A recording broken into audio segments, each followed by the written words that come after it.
नमस्कार, मी Shivaji Kamble. SK news Latur चॅनलमध्ये आपले स्वागत आहे.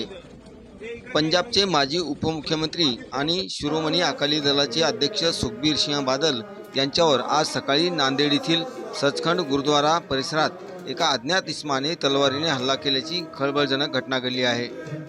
या अचानक झालेल्या हल्ल्यात बादल यांच्या उजव्या हाताला दुखापत झाली असून त्यांना तातडीने उपचारासाठी शहरातील एसोसाई रुग्णालयामध्ये दाखल करण्यात आले आहे.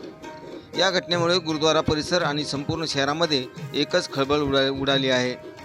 सुखबीर सिंह बादल हे आपली पत्नी तथा खासदार हरसिमरत कौर बादल यांच्यासह बुधवारी धार्मिक दर्शनासाठी नांदेडमध्ये दाखल झाले होते. गुरुवारी सकाळी गुरुद्वारा परिसरामध्ये दर्शन घेत असताना निहंग पोशाखामध्ये आलेल्या एका इसमाने त्यांच्यावर तलवारीने अचानक वार केला.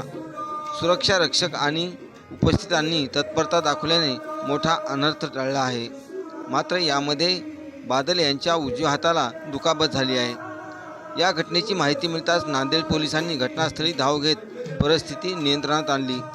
हल्ला करणाऱ्या आरोपीला पोलिसांनी तात्काळ ताब्यात घेतले आहे.